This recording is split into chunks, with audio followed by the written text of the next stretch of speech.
You are listening to the Horse Radio Network, part of the Equine Network family. What a beautiful day for horses in the morning. You are listening to the #1 horse podcast in the world. Here's your entertaining look at the horse world and the people in it.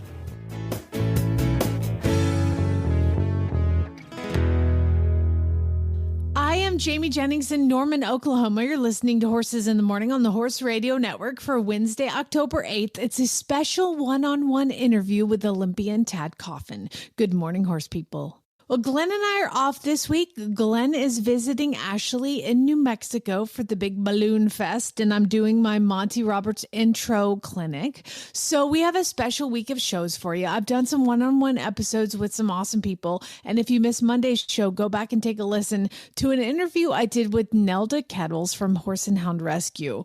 But now I'd like to introduce one of my personal heroes, Tad Coffin. Tad Coffin grew up on New York's Long Island during the 60s and 70s and started riding at the age of 10 on the family farm, riding in pony club, fox hunting, competing in equitation, junior hunters, and jumpers. His interest in combined training developed in high school when he was selected for training at the United States equestrian team with coach Jack Legoff in 1973. Riding the mare Bally Cor, which you're going to learn a lot about, Tad won individual and team gold medals at the Pan Am Games in Mexico in 1975 and repeated this success at the Montreal Olympic Games the following year. Turning professional, Tad developed his business teaching and training, the head instructor at Flying Horse Stables, and was a co-director at Westmoreland Davis Equestrian Institute at Morven Park in Virginia. And as coach, his Area 1 Young Riders team won 3 consecutive individual and team gold medals. Tad then became involved with saddle design in 1976 when he was approached by Miller Harness Company to endorse an all-purpose saddle for event riders. He since then has developed his own line of saddles, including the Smart Ride RX, and also designed the Theratree device and the Ewell Puck, which are designed to enhance horse and rider performance. I've always been a super fan of Tad, and I'm pleased and honored to welcome him to the show. Well, I don't have to be embarrassed to tell this out loud because Tad already knows. I had a poster of him on my wall growing up with him and his beautiful mare Bally Cor, and this is such a thrill and an honor to be able to talk to my hero and mentor, Tad Coffin. Thanks for joining me. You are entirely welcome. It's my pleasure. We got to spend a lot of time together this past June as presenters at Monty Roberts The Movement. And to me, that was one of those moments where I was like, is my life real? Is this really happening as I'm sitting between Monty Roberts and Tad Coffin, 2 men that I just admired so much? And your wife was there, Kelly, and she's the most incredible artist. And I was there with Pat Roberts. It was just an absolutely awesome experience. And I'm so glad we got to spend some time together.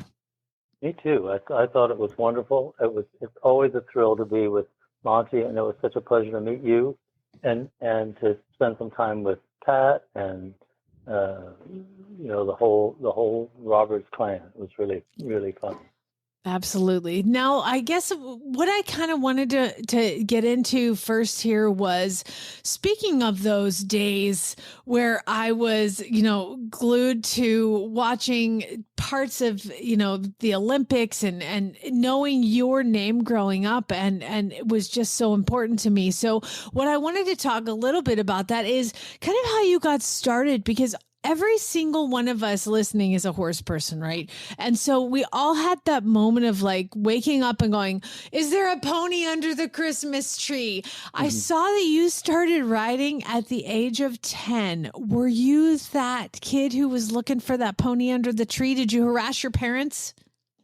No, actually, not at all. But I think that my mother was an avid horsewoman, and her mother was an avid horsewoman, and my parents bought a farm on Long Island in 1960, and it came as a sort of a turnkey operation that had a thoroughbred rehab program going on, and it was an extraordinary place to grow up, and stables and horses. And And I started riding then, and I think I just took to it. My mother got me started in pony club. She went fox hunting with me in tow. At that point on Long Island, you could ride from one beautiful estate to another beautiful estate, and just plenty of time with being a kid out on a pony, cantering through the woods, jumping over logs. It was very much a Billy and Blaze kind of start off for me. Oh my gosh, I'm thinking of what a farm on Long Island would be worth now. Whew. Oh, I wish you still had that. Oh yeah, unbelievable. It was a beautiful, beautiful, beautiful place.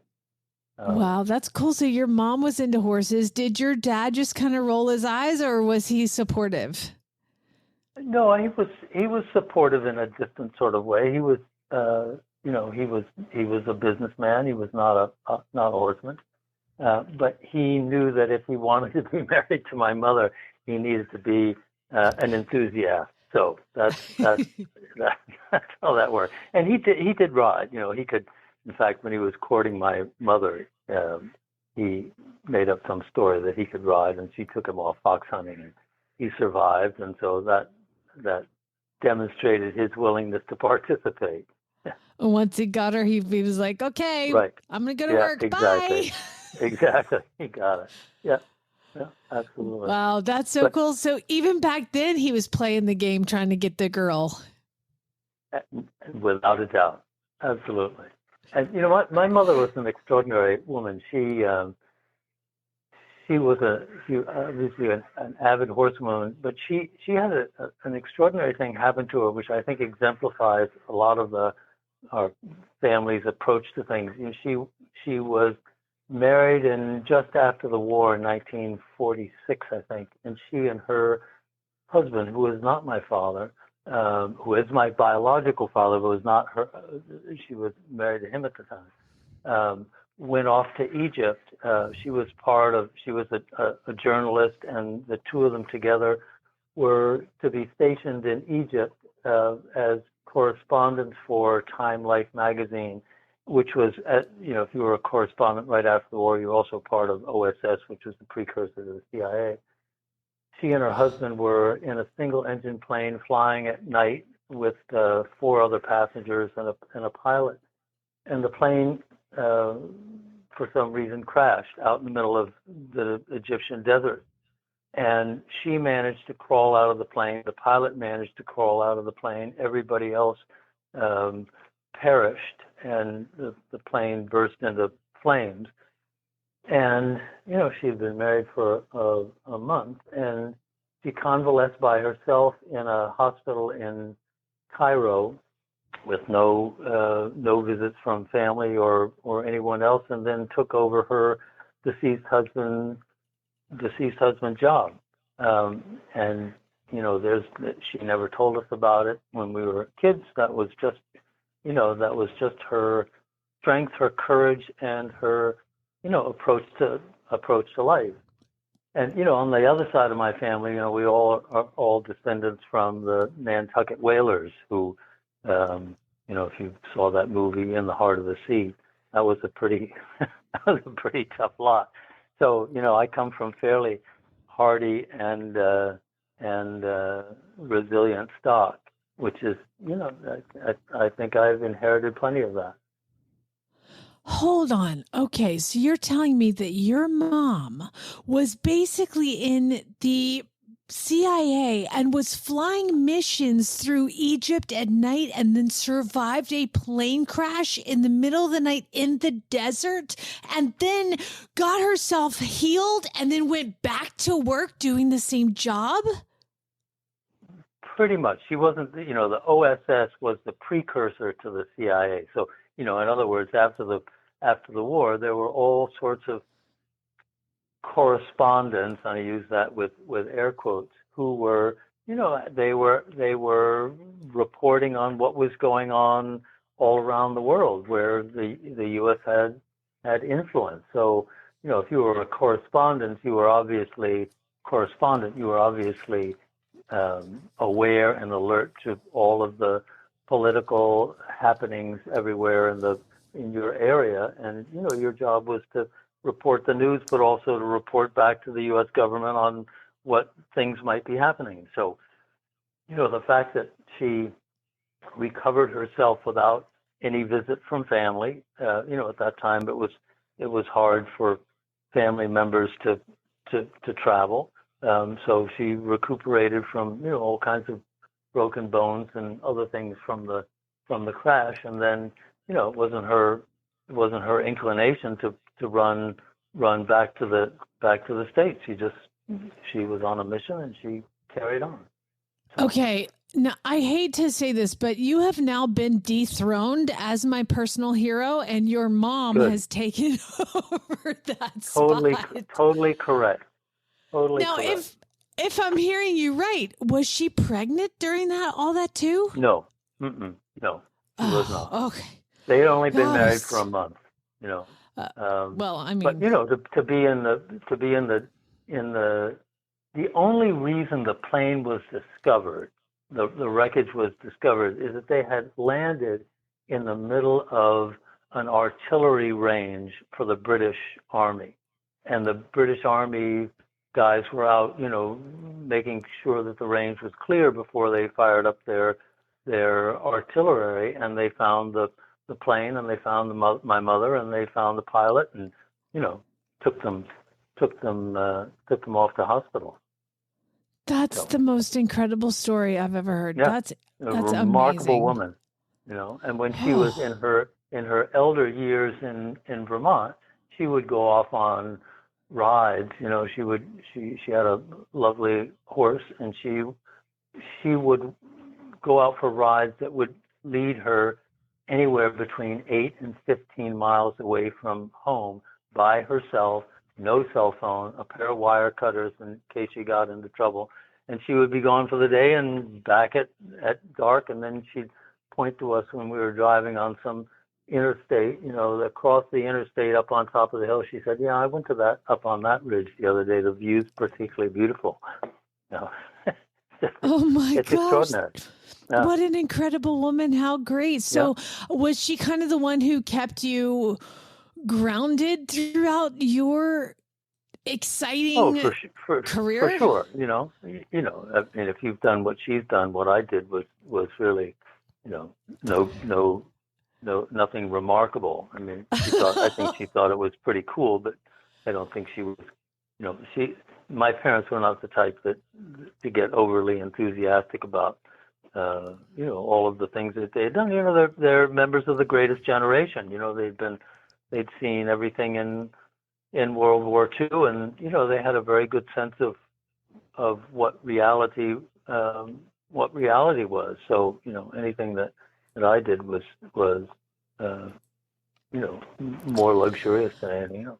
I mean, you had to work pretty hard to impress her, I would imagine. And I would think, being the first American to ever win the individual gold in eventing and team goal, all the things you did, I had to impress her just a touch. I think it did. It wasn't conveyed to me, but I'll tell you a funny story. My father was filming at Montreal, and Kelly, my lovely wife, managed to find the films that he had taken that had somewhere along the line been digitized, and he got about halfway through the dressage test, or the film went about halfway through the dressage test and then cut off. And Kelly had asked my father, what happened to the rest of the film? He said, "Well, I stopped filming." And she said, "Well, why?" "Because it's boring, So. Oh my God! My son is in the Olympics. He was not that easy to impress either. Good Lord! My son is in the Olympics. Cut it! It's boring. He's just doing circles. Yeah. Oh my God! Yeah, just doing circles. So anyway, it was a hard family to impress. No kidding. Anyway, no kidding. Well, just to honor her memory, will you please tell me your mother's name? Yes, it was Violet Bodman Coffin. Violet. Okay. Well, there is hopefully she's listening to this right now, just being tickled, because what an amazing, incredible woman. Whew, that makes the next remarkable. Question kind of. Well, and just before we go on, my father was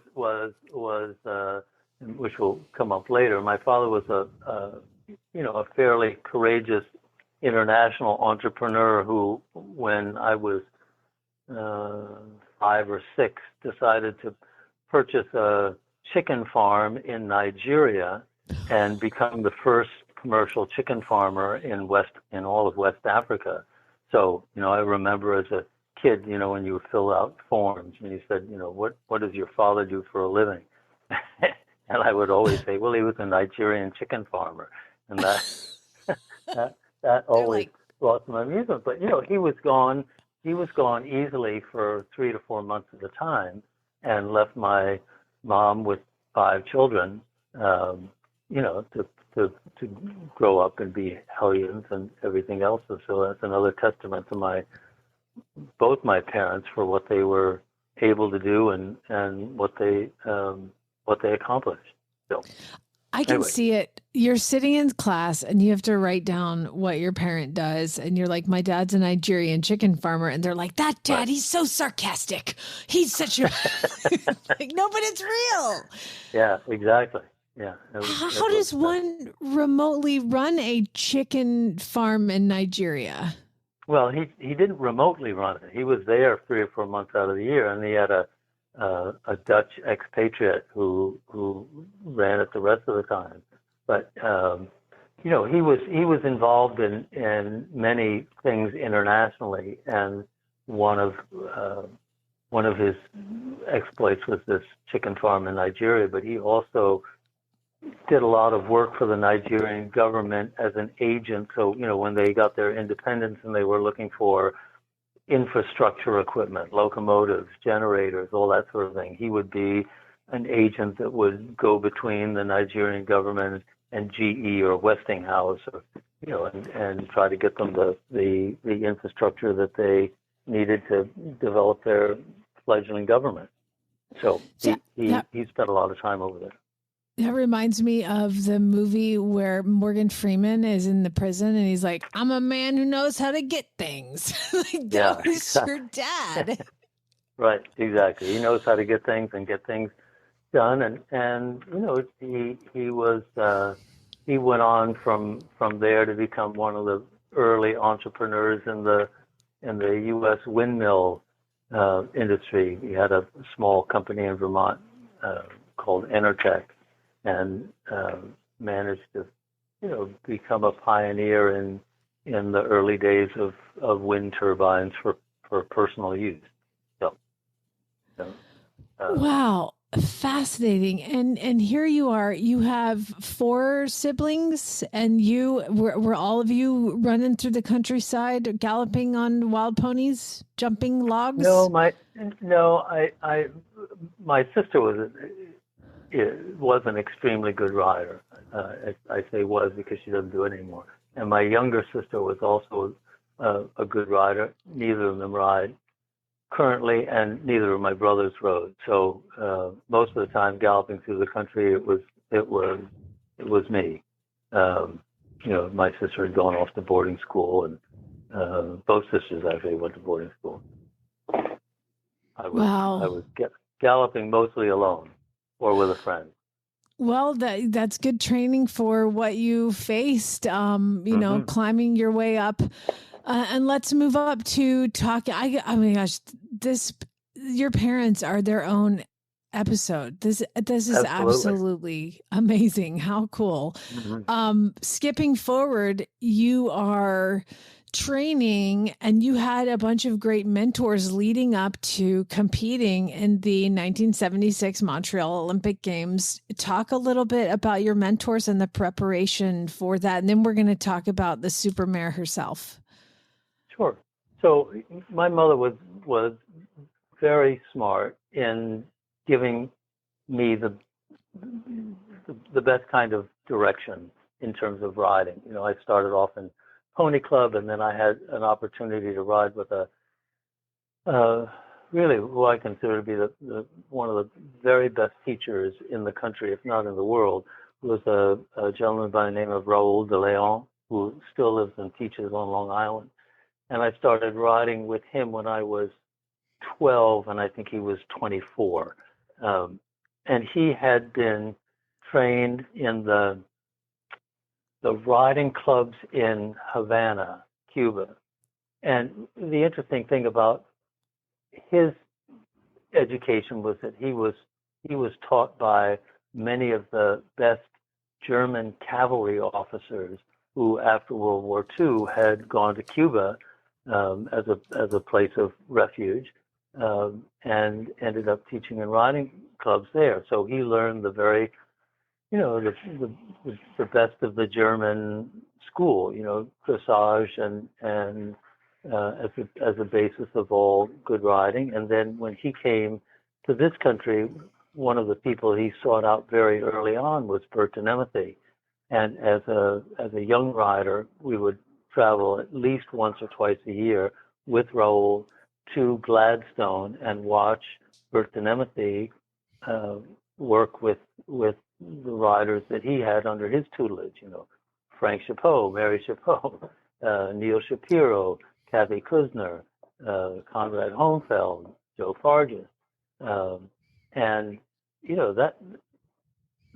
that provided, I would say, one of the most remarkable bits of education that a rider could possibly ask for. So we were when I was working with Raoul, I was out in the riding field trying to figure out what this style of riding was all about, and Raoul was a marvelous teacher, and then it was confirmed by everything that we saw with Bert Denemethee at Gladstone. And I think that one of the things that I think impressed me so much as a young rider was the beauty of that style of riding.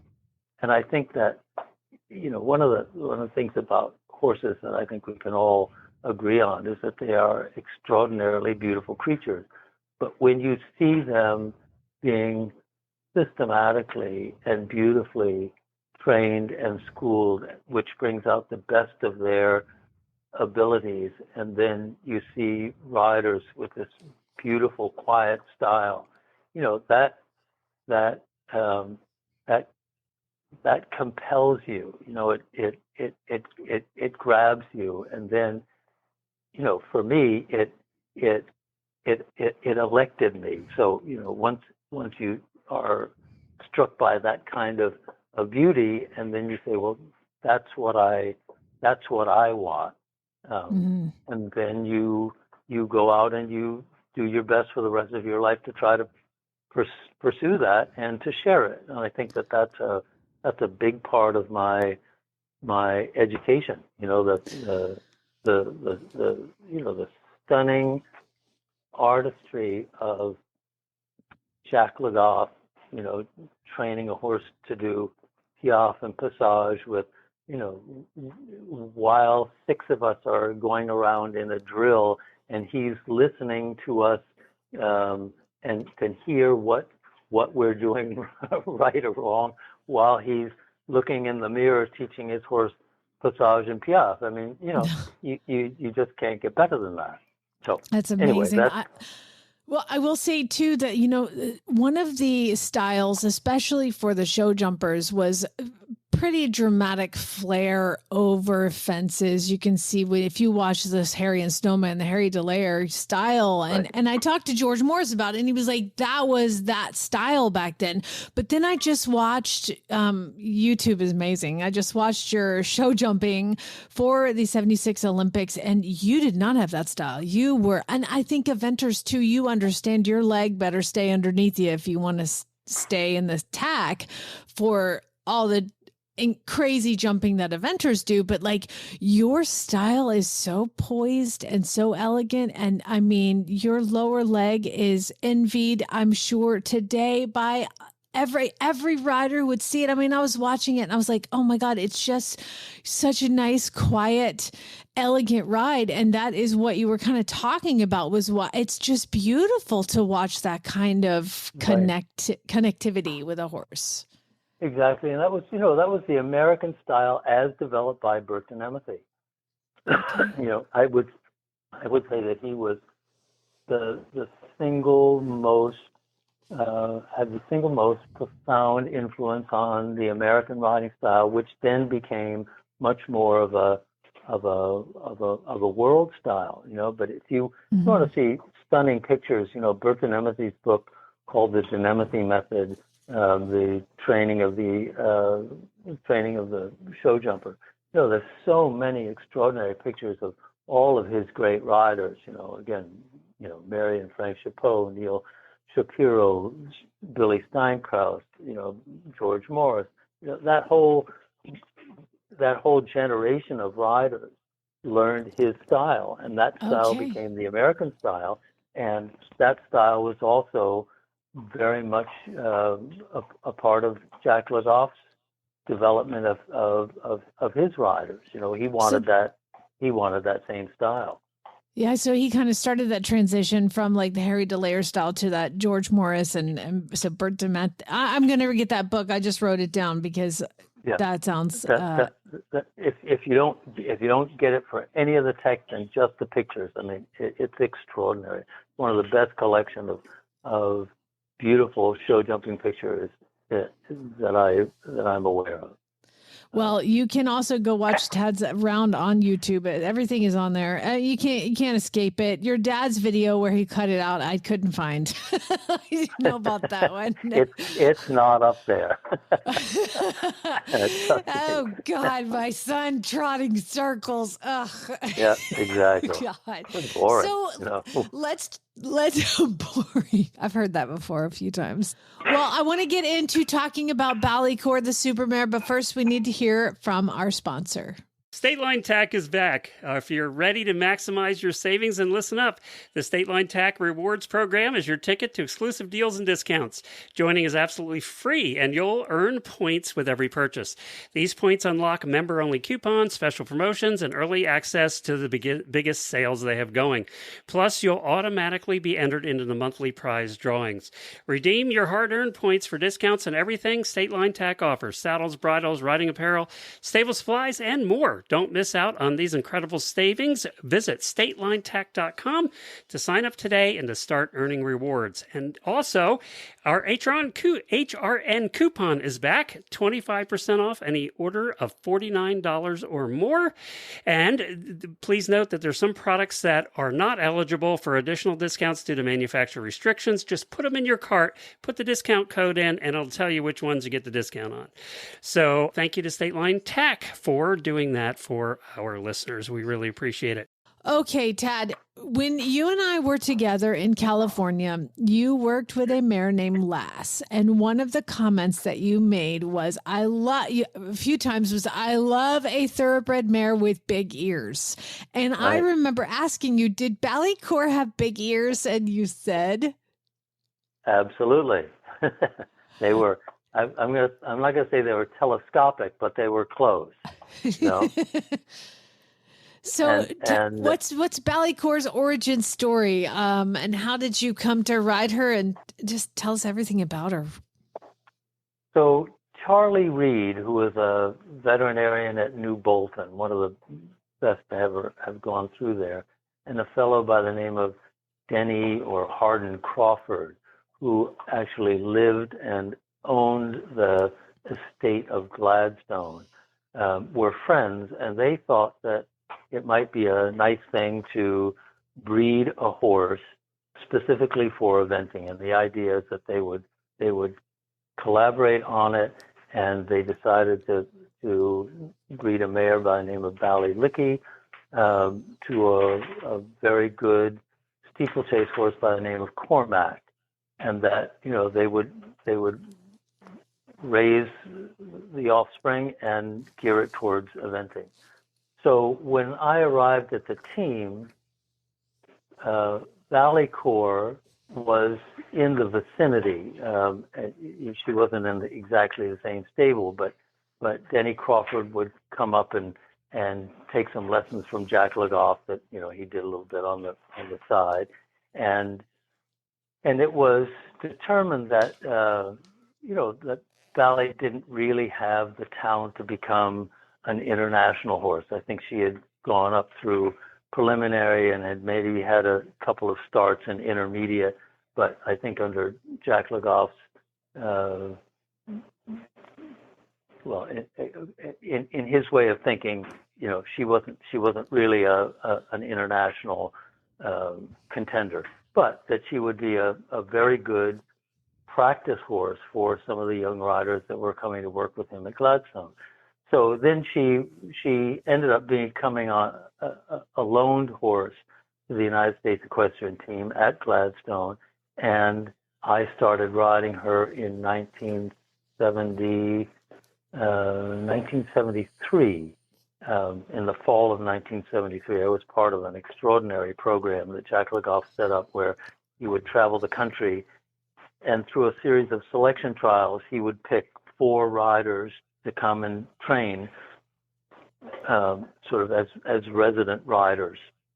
And I was one of those 4 riders. And, you could bring a horse if you had one or 2, or he would furnish a horse if you didn't, or you needed an extra one. So that's when Bally and I first teamed up, and I rode her through the fall of 1973 as a means of getting started in competing. But she was always thought of as a good second horse or a good practice horse for riders that were coming up through the ranks of the United States equestrian team, really. Unbelievable. So basically you're like, hold my beer, I'm going to go to the Olympics on this horse. Well, I wasn't, to be honest with you, I wasn't thinking anything. I was just trying to survive the day-to-day training. And I say survive it, it was, Jack Legoff had been coach for, I think he'd come to the country in 1972, and he was a French cavalry officer, and he had, was the second in command at the Cadre Noir. And, the French cavalry was not about training people with niceties. It was, take your stirrups off and sit the trot until you figure it out. And there was plenty of understandable, I would say, it was hard. Corrections. And, and the idea was, if you can't take the heat in the training regime, you're not going to take the heat in international competition. And he was absolutely right about that. He had 3 riders go through this program over a course of 3 different Olympic cycles. One was Bruce Davidson, one was myself, and one was David O'Connor. And the idea was that you would be picked to come and train, and you would stay in residence for as long as he deemed you worthy of being trained. And typically, the only ones that made it through all 4 years were Bruce, myself, and David O'Connor. And other people sort of fell by the wayside and were replaced by other riders.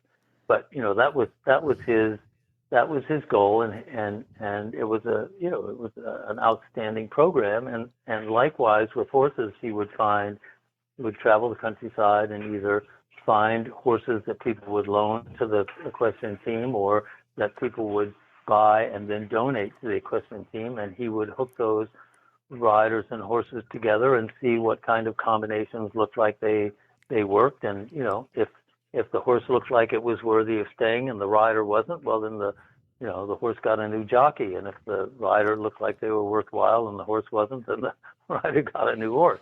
But the idea was that you keep developing these partnerships, and through the course of 4 years, you might come up with a combination that was worthwhile. So So was this like a working student type thing? Did you get paid by the Olympic committee? Like, no.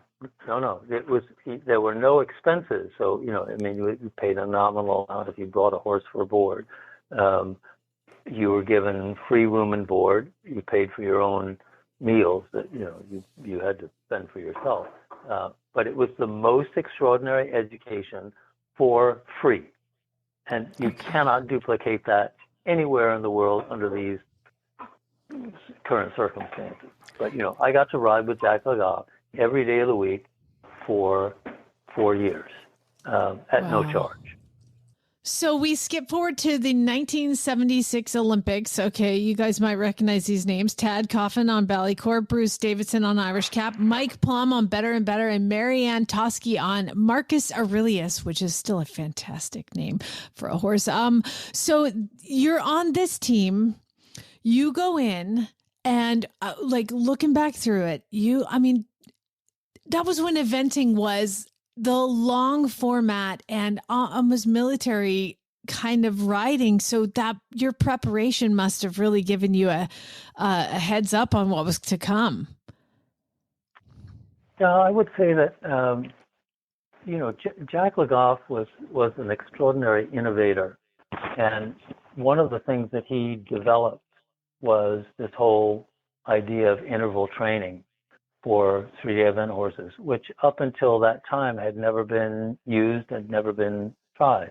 The way horses were conditioned before interval training was that they would just go out and take very long gallops and just do miles and miles and miles of I would say fairly torturous conditioning work.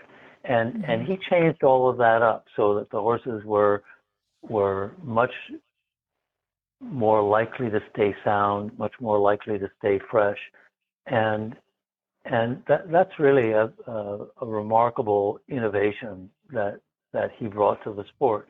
So the prep to Montreal was as follows. First, I started with Bally Cor in 1973.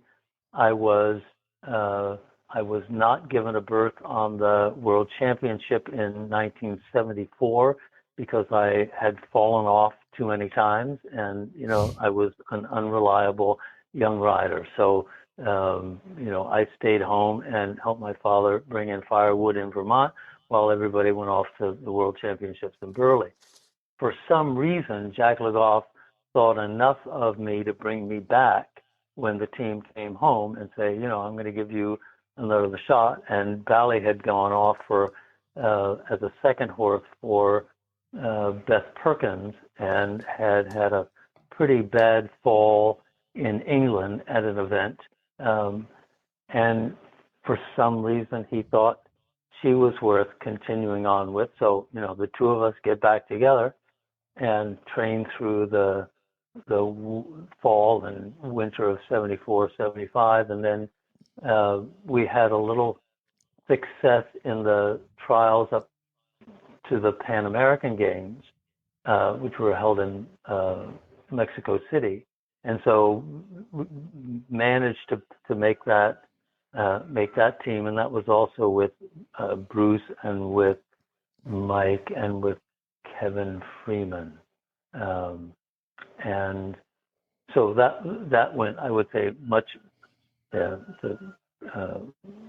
coin a phrase, that went swimmingly, and gave us a leg up on being a contender for Montreal. But I think at that time I had done maybe 3 international events, all told, in my life. And so, I think that the genius of Jack LaGoff comes through when you think of the kind of preparation that we went through. It was all about focus. It was all about paying attention to what was happening underneath you at the moment, and to do that day in and day out, and under some, I would say under some duress. And so if you could handle that in the day-to-day, then when you got to some major competition like the Pan American Games or the Olympic Games, you were really dialed in. You were really focused, and everything else around you was a distraction that you had long ago learned to tune out. So it was you, your horse, and the moment that you were in, and that was the experience for me. It was. He was a sports psychologist before that was a thing. I mean, absolutely. And go ahead. Sorry. No, I think that that it wasn't. I would say it differed from the sports psychologist in that it was based more on military formation. If you think about. Our son is a Navy SEAL, went through BUDS, that kind of I'm going to whatever that is, that mental toughness, mental and physical toughness. That's more of a military thing. Well, Jacques Legoff coming from the French cavalry, it was more of that kind of preparation.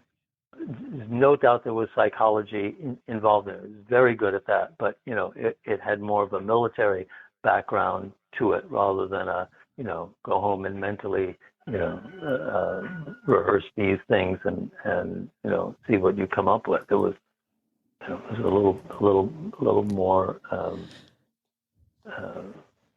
militaristic, I would say. Yeah, and then you just dropped the bomb that your son is a SEAL. This is the toughest family lineage in the history of the world. Well, they're they have some character. I'll put it that way. Because I know your daughter's been in extreme sports too. Like, oh my gosh, just incredible. And she's married. She's married to a Navy SEAL. So. Oh my God. Yeah. Well, who else could put up with her? I'd have to be a Navy SEAL.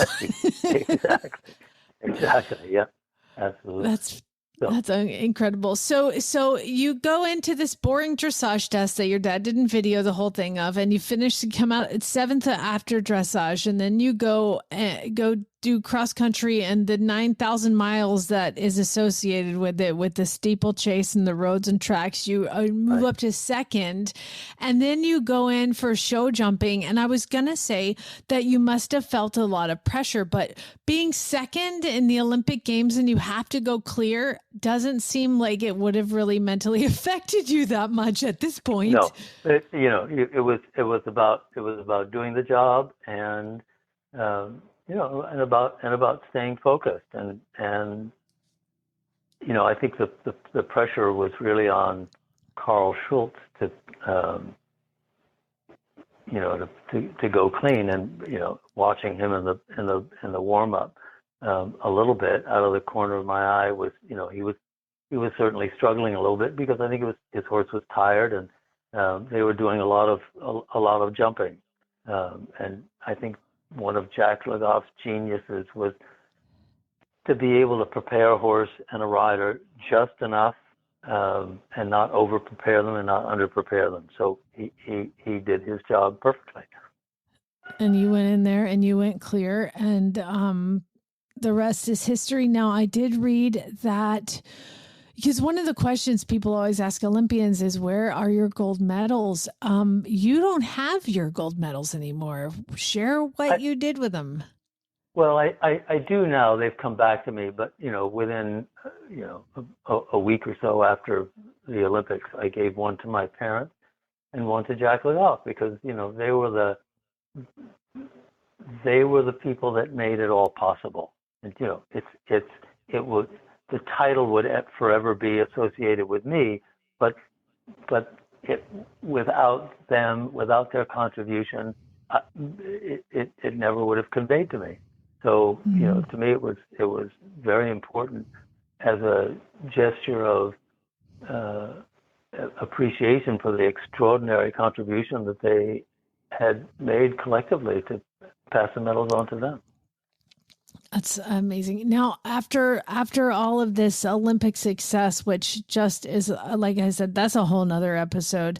You then rode for years, a couple years after that, but mainly you went to go teach. You stepped away to teach, and obviously now you are innovating and have been forever. But we'll get to that about the saddle design. But then you stepped away to teach. Was that hard to go from the toughness of riding and competing at that high level to then taking to like a low pressure teaching world, or did you have a lot of pressure with that as well? No, I don't think I had pressure on that. One of the reasons I segued into teaching was I think that, if you've had the luxury of being able to compete as I did, and you've had some success with it, then I think you're beholden to give back to the sport, because it's, without the sport, you wouldn't have had any of that success. So giving back to the sport, giving back to the horses, giving back to young riders who are aspiring and want to learn is, to me, the next thing to do. So I taught and I coached. And I think that was rewarding. I coached the Area 1 team for the North American Young Riders Championships 3 years in a row, and each year they won the team gold and individual gold. So that was a hoot. And I was really just mimicking Jack Legoff because that's what I knew. And I kept that going until I combined with my early riding teacher, Raoul de Leon, and we became co-directors at the Westmoreland Davis Equestrian Institute, which was formerly Morven Park. And that was an extraordinary venture as well, because I got to work with him again, and sort of be his second in command. As a peer, really. As a peer, but I never thought of it as a peer. He was your coaches are always your coach, and if you think you're a peer, you're out of place. And we had it was basically a riding school developed for the purpose of training early riding professionals, and the philosophy was all Bertanemity, Jack Legoff, Raoul de Leon, dressage and gymnastic jumping as the basis for forming horse rider combinations to go out and do greater things, either in dressage, eventing, or show jumping. And that was the philosophy I had learned, and that's the philosophy I've kept all through my life, and that's what we did there for 4 or 5 years. And we had some extraordinary clinicians come from all over the world that were of the same vein and taught. So it was both a teaching job, but it was also a chance to continue an education for me. So I think of myself as having gotten perhaps the most unique and best riding education one could get.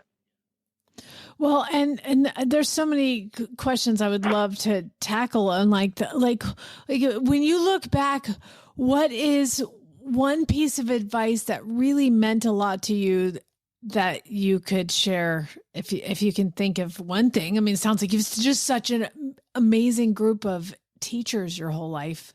Right.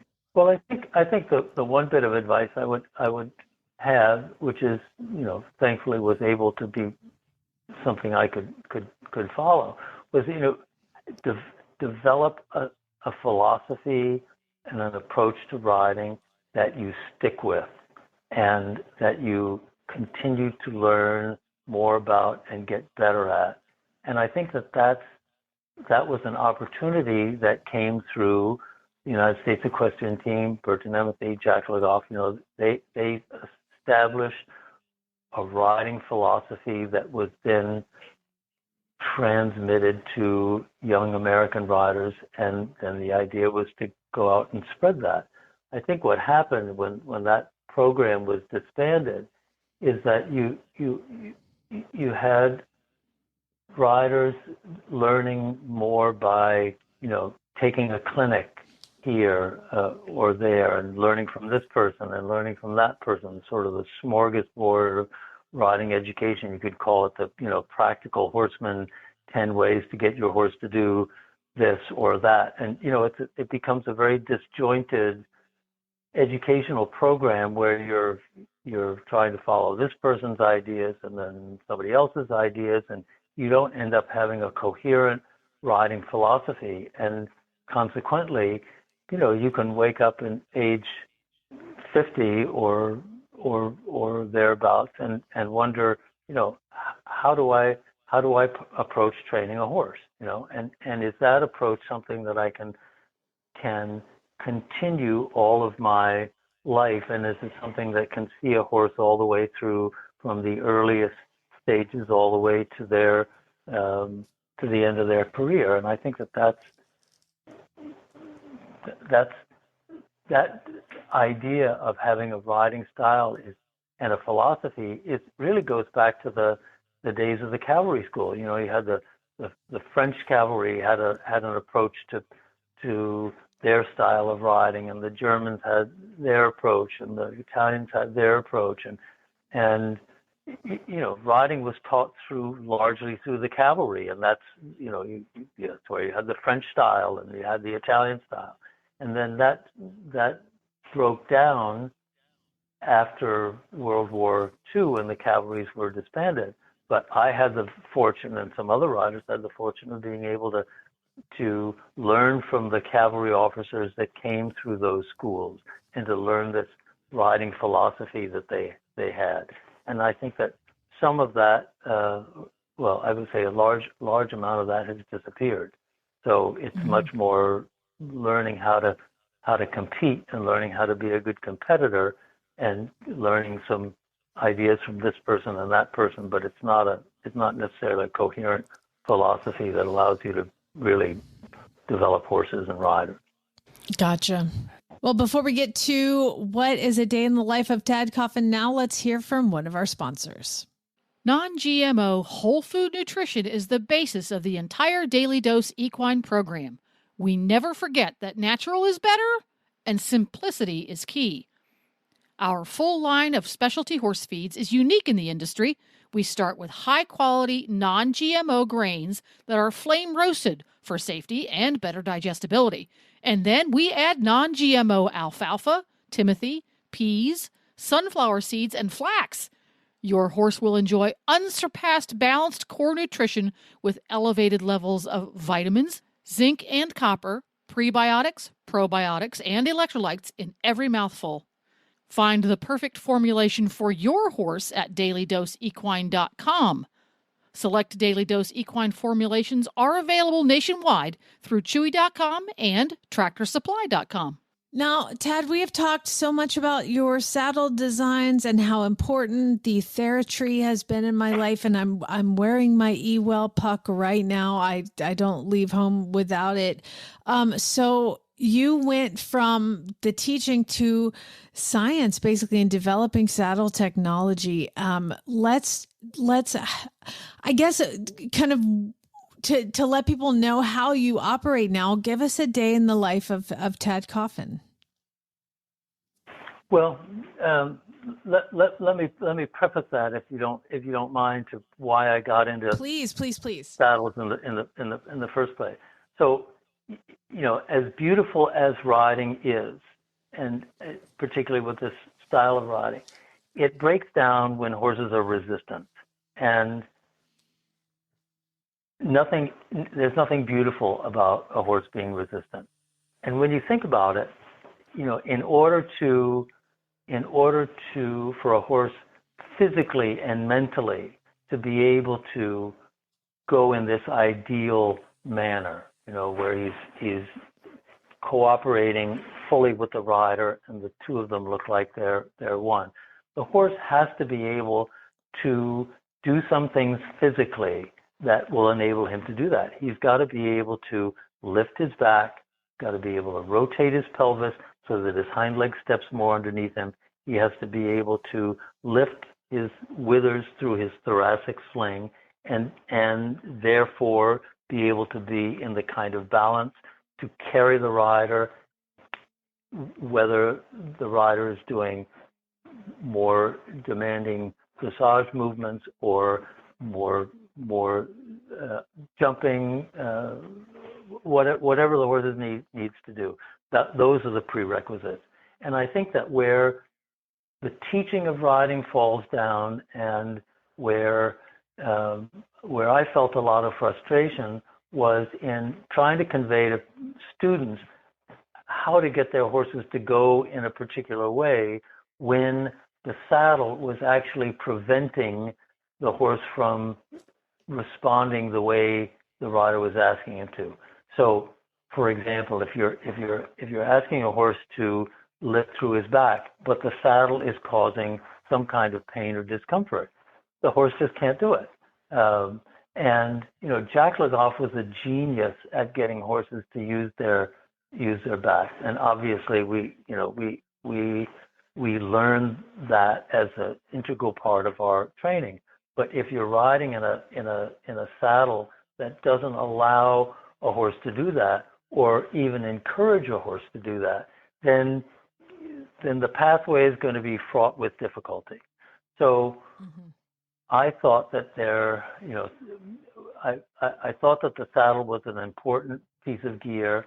I didn't realize how important it was until I started fiddling with saddles that were being made under my name in England under the Miller and Crosby label.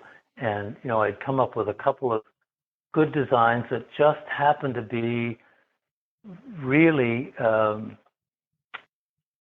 capable of getting horses very comfortable in their backs. It was by accident, I hadn't really designed them to that point, but at some point I started having trouble with the trees that they were making in England, and I started to do some tweaking on my own, and I managed to make all of my horses who had been going quite well, I managed to make all of them go miserably. And I thought to myself, well, if I can make them all go poorly by making a couple of changes, perhaps I could reverse that and make them all go much better if I could figure out what it was that horses were looking for in a saddle. And to that point, there's nothing obvious about how you would strap a saddle on a horse's back, put a rider's weight in it, and then have the response of the horse be to come up with their back. It's totally counterintuitive.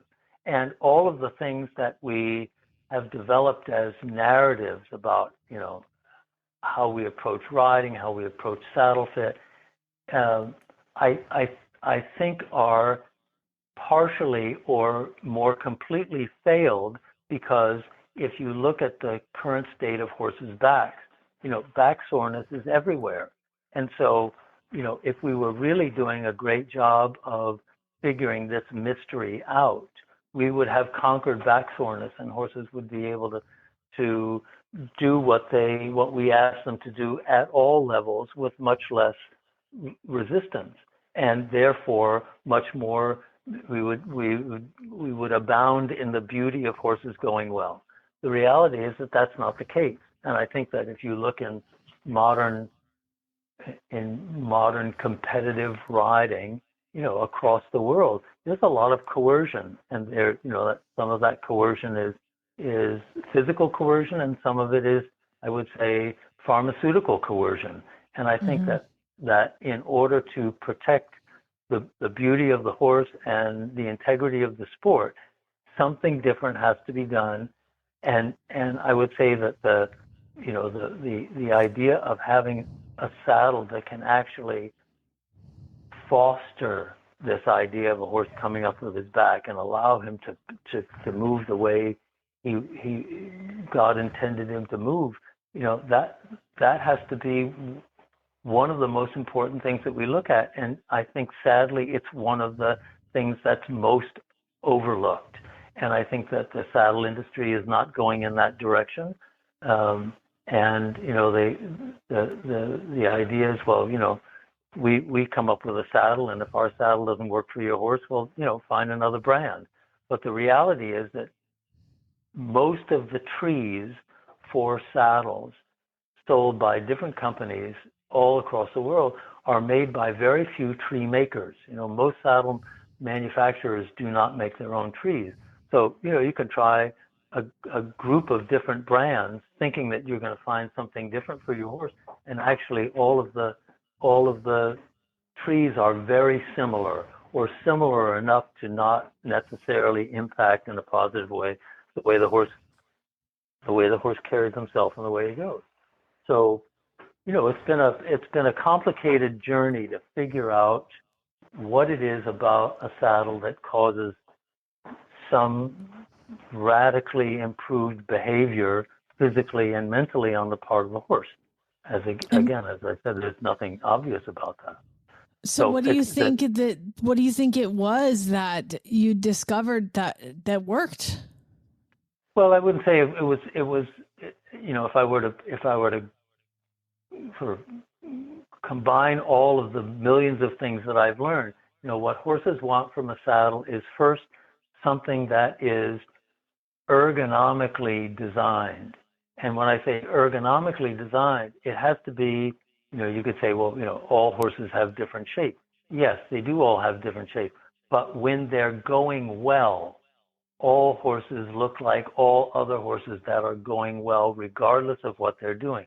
There is a shape to a horse going well that is ubiquitous. That's what, if you're learning to be a teacher or you're developing your eye as a judge, you're looking for horses to go a certain way. That certain way has physical characteristics to it that cause a horse to develop a certain shape under tack. You could liken it to, gymnasts. Gymnasts look like gymnasts. They don't look like sumo wrestlers. Basketball players don't look like gymnasts. Swimmers don't look like marathon runners. Every sport causes an athlete to develop in a certain way in order to accomplish that sport. And I think the same thing is true with all horse disciplines. The way a horse goes when he's doing a beautiful show jumping round is not dissimilar from the way a horse goes when they're doing high school dressage. It's very similar. So there has to be an ergonomic shape, and if you're fitting saddles to horses while they're standing still, you're missing that shape. So that's the first thing.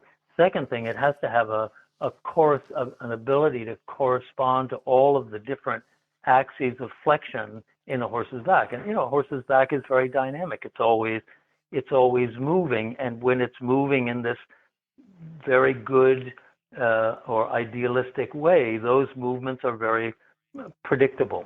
And so the saddle tree has to have some ability to correspond to those many different axes of movement. So it has to have some characteristic of elasticity to it, but it can't be so elastic that it deforms when it's under the load forces of the rider. So that's a tricky thing to develop. How you can make it resilient and too stiff, or you can make it more flexible and then it's too weak. Right. So that's an engineering dilemma, and that's not an easy nut to crack. And we had some extraordinary help from a gentleman by the name of Stan Yavorowski, who lives in Pennsylvania, who is he's sort of the government's go-to guy when they can't solve a problem. So he does work for CIA, DIA, DOD, FEMA, Homeland Security. I mean, he's sort of the engineer of engineers, and he volunteered to help me crack this nut, which, talk about a gift from God. That was it. And he would give me ideas to try. We would fabricate things along his ideas. I would test them with the horses. They would give me an up or down, yay or nay, and that's NEIGA. And then I'd get back on the phone with him and say, this is what I'm discovering. What should we try next? It was an extraordinary journey. And, one of the things that I came away from that journey recognizing is A, how little we know about what horses want from a saddle, B, how extraordinarily sensitive they are to the most minute changes. And, we have dialed things in to the degree that, if I showed you what some of the differences were between having success and having failure, your response would have to be, "You're kidding. A horse can't feel that." And the reality is, yes, they can. And when you go down that rabbit hole of trying to figure out what really works for them, one of the things that was remarkable is that in the between 4,000 and 5,000 experiments that we've done, we never had the group of test horses diverge in their opinion on what it is that they liked or didn't like. In other words, I try experiment number 3,750, and the horse number one says, "I don't like this," and you could tell because they weren't moving as freely. They were a little bit more resistant. They were reluctant to do this or that. And then you go through 4 other horses, and they're all exhibiting the same characteristics of resistance, maybe not to the same degree, maybe to a greater degree, depending on the horse, and depending on where it was having an adverse effect. So, then you deal with whatever that experiment was, you learn from it, and then you try to fashion, 3,751. And hopefully you made things better, or maybe you made them worse in a different way, but you learn from it. And so, the one thing you learn from all of that is there's no such thing as failure. There's only results. And if you don't like the results you got, switch something up and try again. And that was the process for 30 some odd years. And I think that the only way you stick to something like that is if you have the kind of parents that I had and the kind of mentors that I had, because failure was just not an option. You just kept going, and because you were doing it for the betterment of the horse, the betterment of riders, the betterment of the sport, and so you just carried on. Do I have one more minute to tell you a family story? Of course. Okay. So my grandfather in 1930 penned a letter to my father on his way back on the USS Olympic from Europe. He had left my family and my father and his siblings and my grandmother in Europe, and he penned this little note card to my father, which we discovered at my father's memorial service.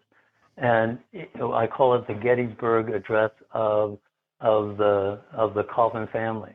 And in this letter, one of the things that he says to his son, who at that point is 9 years old, he says, I've been reading history on my journey across the ocean, and I've been studying the works of Henry of Navarre, Goethe, and Charlemagne. Like a 9-year-old should know those things, right? And then he says, I've been thinking a lot about what makes people great. And then cutting he has a couple of words about how, you need to really think about what you're seeing and really ponder about what you're hearing. And then he says, to be truly great, men have to have beautiful dreams about how to make the world better for humanity and to work hard on making those beautiful dreams come true every day. So, that little bit is sort of the charge to the family to, to carry on the legacy. my grandfather was dead 3 years later, and my father, had this as a mantra to keep him going. And obviously it meant a lot to him because he kept it for 80 some odd years, but he never showed it to us. He never said, look, kids, this is a letter I got from my father, and so maybe you all should think about it. He just lived the example of it, and my mother did as well. So, that's I've got that framed and on my wall. So, anyway. I feel like, Tad, that should be your first tattoo. I think you need to tattoo that right on your arm. Yeah. No tattoos. I've survived this long. But hanging on my wall is just good enough, and living it every day is what I try to do. So, anyway. Oh my gosh. Well, I would love if you would take a picture of that and text it over to me. I would love to take a look at that, and certainly we'd share that with anybody if that's okay with you. What an amazing, beautiful thing. What an incredible family story. I just have, like I said, you used to be my hero, but now it's Violet. She wins. Yep. She's got you beat. I agree. That and your totally vocal little rooster in the background. Yes, indeed. Yeah. Surrounded by fowl of all kinds. Chickens, ducks, and Canada geese. Oh, amazing. Well, I want to make sure that we have time. We're running out of it. I've taken so much of your time, and I appreciate every minute you've given us. I want to make sure I send people to all of the places to go learn more. I know ewell.life has a whole lot of interviews and a lot of Q&As with you and everything on it. Ewell.life is one of your websites.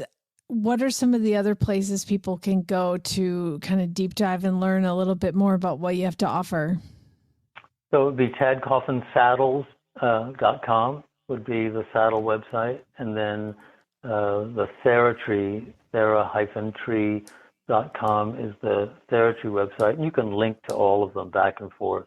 This has been just an unbelievable pleasure and thrill to sit down and talk with you. Please give Kelly a big hug from all of us here. And I look forward to seeing you guys again soon. Hopefully our paths will cross sooner rather than later. And this has just been a big thrill. And I feel like we need a part 2 and part 3. So we're going to have to do this again sometime. Well, you've been very kind to listen to all the stories, and I appreciate your enthusiastic interest, and I look forward to catching up with you again.